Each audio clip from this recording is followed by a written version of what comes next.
নমস্কার, আমি প্রীতম। আপনারা দেখছেন আমার ইউটিউব চ্যানেল টুইন্স ম্যাজিক।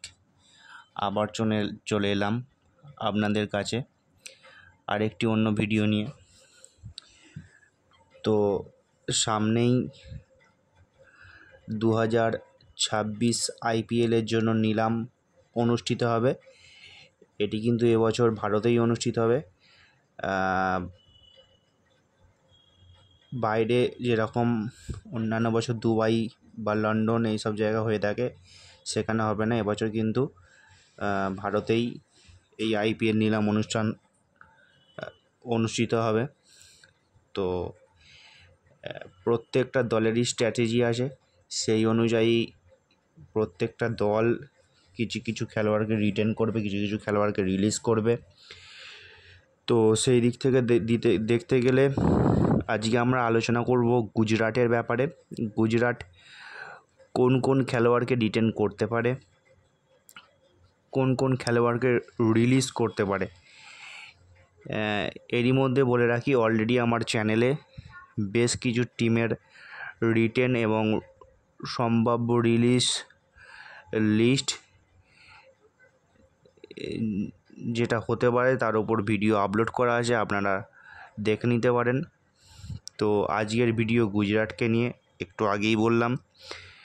তো চলুন আগে 2025-এর গুজরাটের স্কোয়াড কী ছিল সেটা আগে দেখে নিই, তারপর আপনাদের সাথে আলোচনা করব যে গুজরাটের কোন প্লেয়ার রিটেন হতে পারে এবং কোন কোন প্লেয়ার রিলিজ হতে পারে। গুজরাটের ম্যানেজমেন্ট কত পার্টস নিয়েই বা অকশন টেবিলে বসতে পারে। তো চলুন আগে দেখে নেওয়া যাক গত বছরের অর্থাৎ 2025 সালের আইপিএলের যে গুজরাটের স্কোয়াড সেটা আগে দেখে নিই।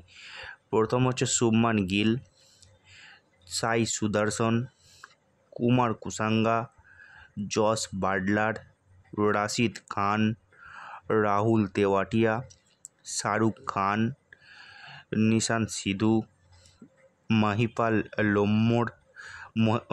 Mahipal Lomror, Manav Suthar, Kagiso Rabada, Prasidh Krishna, Mohammed Siraj, Anuj Rawat, Sai Kishore, Gerald Coetzee, Jayant Yadav, Arshad Khan, Sherfane Rutherford, Washington Sundar, Gurnoor Brar, Ishant Sharma, Glenn Phillips, Karim Janat, Kulwant কেজরিয়া। তো এই ছিল মোটামুটি গুজরাটের 2025 আইপিএলের স্কোয়াড। তো যদি দেখা যায়, গুজরাট কিন্তু এই মুহূর্তে গত 2-1 বছর ধরে সম্পূর্ণভাবে শুভমান গিলের ওপর দায়িত্ব দিয়েছে ক্যাপ্টেন্সির। তো সেই দিক থেকে দেখতে গেলে কিন্তু শুভমান গিল ক্যাপ্টেন্সি করবে অবশ্যই। ইতিমধ্যেই শুভমান গিল কিন্তু ভারতের দুটো ফরম্যাটে ক্যাপ্টেন নির্বাচিত হয়েছে, এক হচ্ছে টেস্ট, 2 হচ্ছে ওডিআই। তো যদি দেখা যায় গুজরাট স্কোয়াডের দিকে, গুজরাট টিমে খুব যে বেশি বড় বড় নাম আছে সেটা কিন্তু নয়। গুজরাট কিন্তু খুব বড় নাম নিয়ে টিম তৈরি করেনি, কিন্তু আমার মনে হয় গুজরাট টিমটা বেশ ভালো এবং ভালো একটি ব্যালেন্সড টিম প্রায় সব দিক থেকে দেখতে গেলে। গুজরাটের টপ অর্ডার দেখুন, শুভমান গিল, জস বাটলার, সাই সুদর্শন, তিনটে ব্যাটারি কিন্তু outstanding. Shubman Gill, Jos Buttler, তারপর সাই সুদর্শন, তিনটে ব্যাটারি কিন্তু আউটস্ট্যান্ডিং। তারপরে রয়েছে রাহুল তেওয়াটিয়া, শাহরুখ খান আছে, বেশ কিছুটা বড় ইনিংস খেলে দিতে পারে। মাঝে কিন্তু শেরফান রাদারফোর্ডের ব্যাট আছে, শেরফান রাদারফোর্ডের কিন্তু বিগ হিট আছে। তো ওয়াশিংটন সুন্দর কিছুটা খেলে দিতে পারে।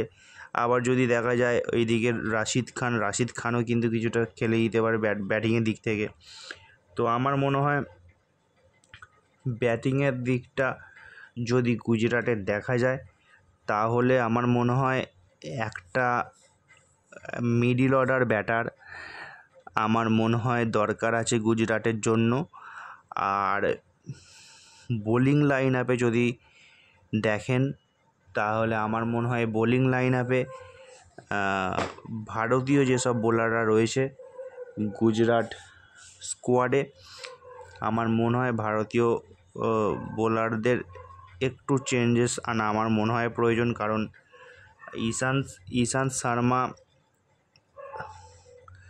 বয়স হয়ে গেছে প্রায়। তারপর রয়েছে মোহাম্মদ সিরাজ, পুরোটাই এদের ওপর ভরসা করাটা আমার মনে হয় না উচিত হবে। সেই দিক থেকে দেখতে গেলে কিন্তু কিছুটা হলেও একটু স্ট্রাগল করতে পারে গুজরাট। তো আমার মনে হয় একজন মিডল অর্ডার ভালো ব্যাটার এবং একজন ইন্ডিয়ান ভালো ফাস্ট বোলারের প্রয়োজন আছে গুজরাট টিমের।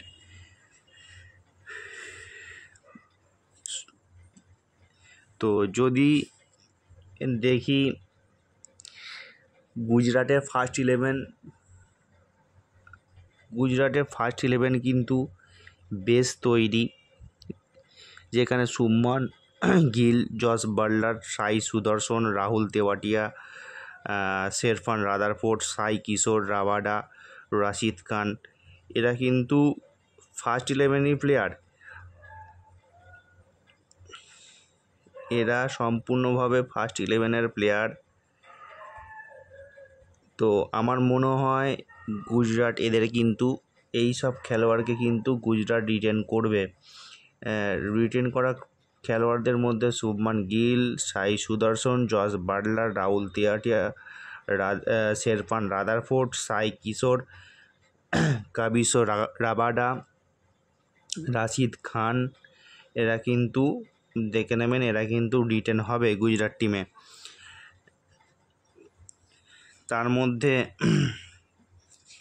ভালো ব্যাটার বললাম, একটা মিডল অর্ডার ব্যাটার খুব প্রয়োজন রয়েছে গুজরাট টিমে, আর একজন ইন্ডিয়ান ভালো ফাস্ট বোলার। তো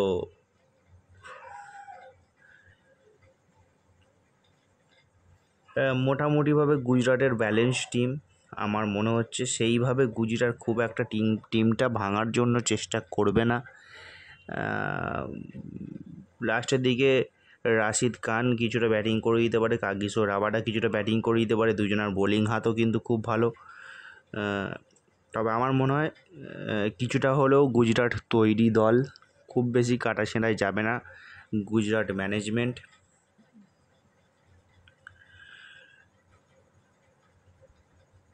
গুজরাটের ম্যাক্সিমাম প্লেয়ারই কিন্তু কম বয়সী, তাই ছাড়ার কোনো প্রশ্নই ওঠে না। তো দু একটা চেঞ্জেস ছাড়া আমার মনে হয় ম্যাক্সিমাম প্লেয়ারই গুজরাটের জন্য রিটেন হবে। আর সেই দিক থেকে যদি দেখতে যাই, খুব বেশি তো বেশি 15 থেকে 25 কোটি টাকা নিয়ে হয়তো গুজরাট অকশানে আসতে পারে। তো এতে আপনাদের কি মতামত আছে অবশ্যই আপনারা জানাবেন।